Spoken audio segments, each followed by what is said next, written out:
Hey guys, what's good? Mike here, Laker Talk. Let's talk Laker basketball. D'Angelo Russell, my favorite topic, and Lou Williams for different reasons. Been talking about D'Angelo Russell a lot on Twitter lately.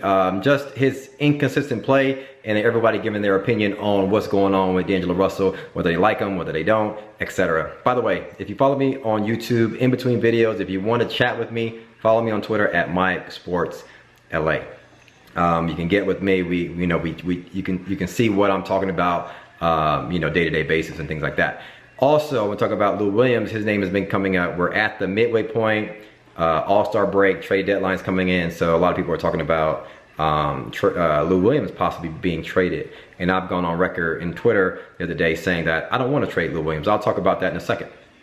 But D'Angelo Russell, the story with him is inconsistent play. Everybody's seen it over the last few weeks. We know that he shows some skills that we think, oh, he can be really good, all-star level skills, but then it disappears. At this point, I think everybody understands that it's something in his head. He showcases these abilities, but then he doesn't put out those abilities game after game after game. What's going on with D'Angelo Russell?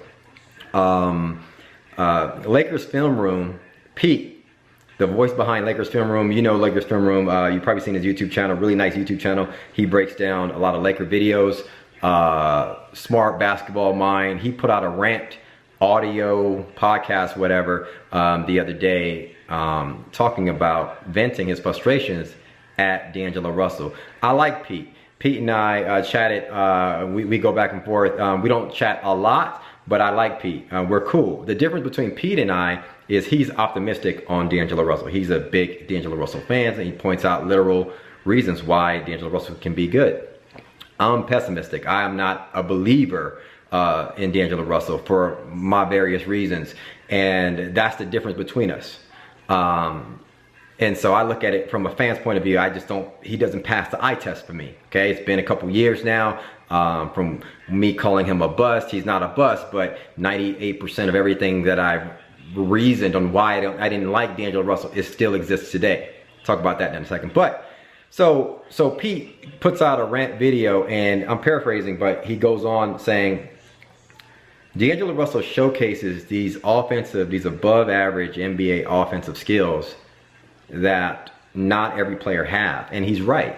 He has this ability to maybe get to the rim sometimes, maybe get the man off the pick and roll, put the man in jail, put him on his, put him on his hip, hit the mid-range jumper. He has an advantage at 6'5", with a lot of God-given NBA above average skills, right? But he doesn't showcase it every night. So Pete, rants and he's frustrated because he likes D'Angelo Russell. He knows he can do these things. He knows he scored 39 points with ease as a rookie. But why does he the other day or one day shoots 2 shots in an NBA game? It's like there's no way D'Angelo Russell at his level should ever shoot 2 shots in an NBA game. It's all upstairs, right? So Pete goes, he doesn't know what's going on upstairs. I say he's been consistently inconsistent from day one. And it's all probably up to do up here. And I say this, my take is this. A lot of people have talent, but what separates people, one player from another, is actually what's up here. The stuff that we don't know what's going on, it's their mindset. What are they focused on? Are they focused on off-court stuff? Are they focused on social media? Are they focused on what people are saying about them? Are they focused on what system they're trying to run? Are they focused on what teammates are saying about them, him? Is that a D'Angelo Russell's concern? Is he, trying to be somebody that he's not? Here's the difference. Those players that have it, like let's say a Kyrie Irving. Kyrie Irving didn't have to pretend to be or try to be something else in anyone's system. He just played the best. He was just the best player that he could be, and he kept improving year after year from college, rookie, second year, etc. Okay? Players that have it, they just are who they are, and they focus. They have their priorities straight up here, and it's all basketball related. and they focus, they learn, they improve, they study, and it's like boom, boom, boom, right? It's a constant progression going up. D'Angelo Russell is like boop, boop, boop, boop. You know, it's like we don't know.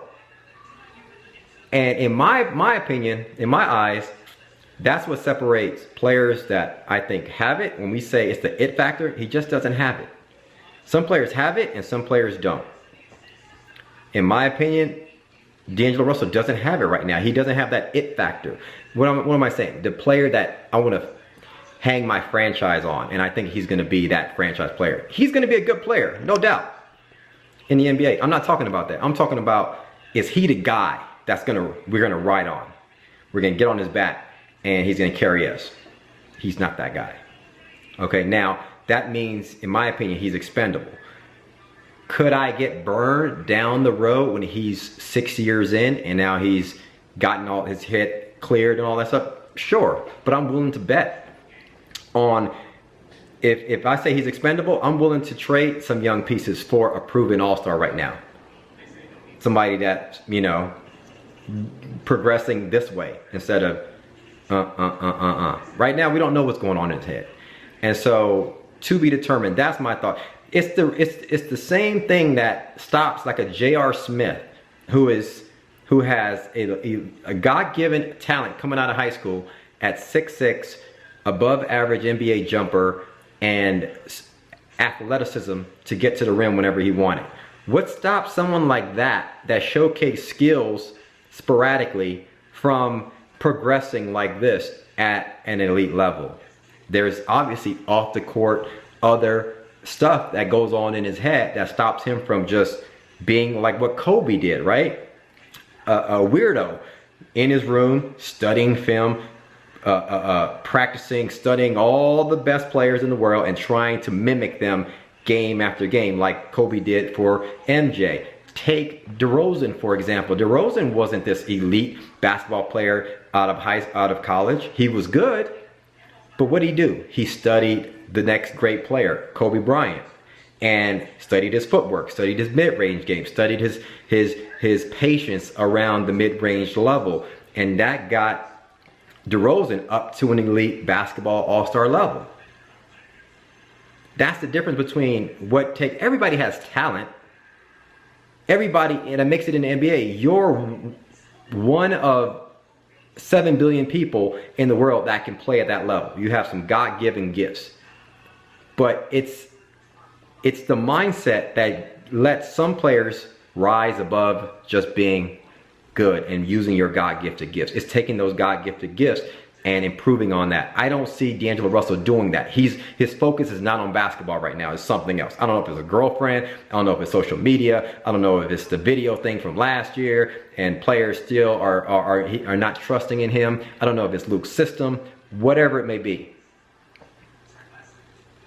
He's not showing that his focus is 100% on improving, winning, and doing everything he can to be the best basketball player that he can be. He's not doing that right now.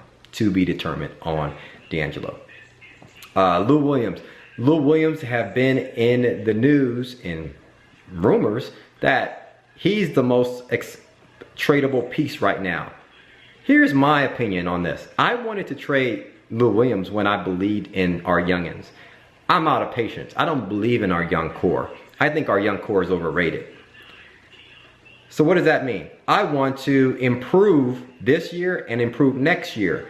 And if I'm trading Lou Williams right now for a late first round pick, I'm taking a back step, in my opinion. And I'm investing for 5 years down the road. I don't want to do that.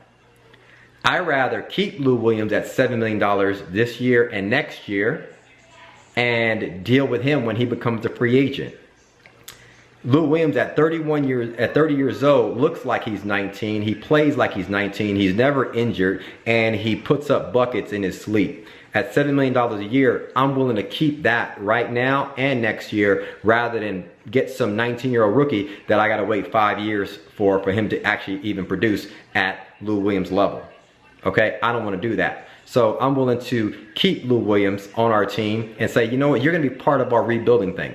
and maybe package some of our youngins, a couple of our youngins, and a future pick for an all-star. Okay, keep Lou Williams on the bench. Somebody that can average 20 points and get buckets in his sleep like in 15, 18 minutes. I want to keep Lou Williams, so I don't want to trade him. Why trade him and take a step backwards and try to look for some late first round pick? No, I'm done with that. Y'all can keep those picks. That's my thing. I don't want to tank. I don't want to pick. I want to keep our players and package some of our young guys for an all-star like Boogie, like try to go after Boogie or try to go after Jimmy Butler, whatever, and take a step forward and try to shoot maybe for the playoffs next year. That's my thoughts. I don't want to trade Lou Williams, for another rebuilding year, another project that we got to wait 4 or 5 years for to actually really produce, and some young 19-year-old kid. No, I'm good. I'm good. So that's my thoughts. I don't want to trade Lou Williams. I like Lou Williams right now because I've lost hope in our youngins, and I think our youngins are overrated. And I'm not giving up Lou Williams for another guy that I gotta wait 2 years for to say, oh, I'm overrated on him too, or I'm over him too. Nah, I'm good. That's my thoughts on D'Angelo and Lou Williams. Hit me up in the comments below. Let me know your thoughts. Thanks for commenting, liking, subscribing. As always, follow me on Twitter at MikeSportsLA. Talk soon, guys. Peace.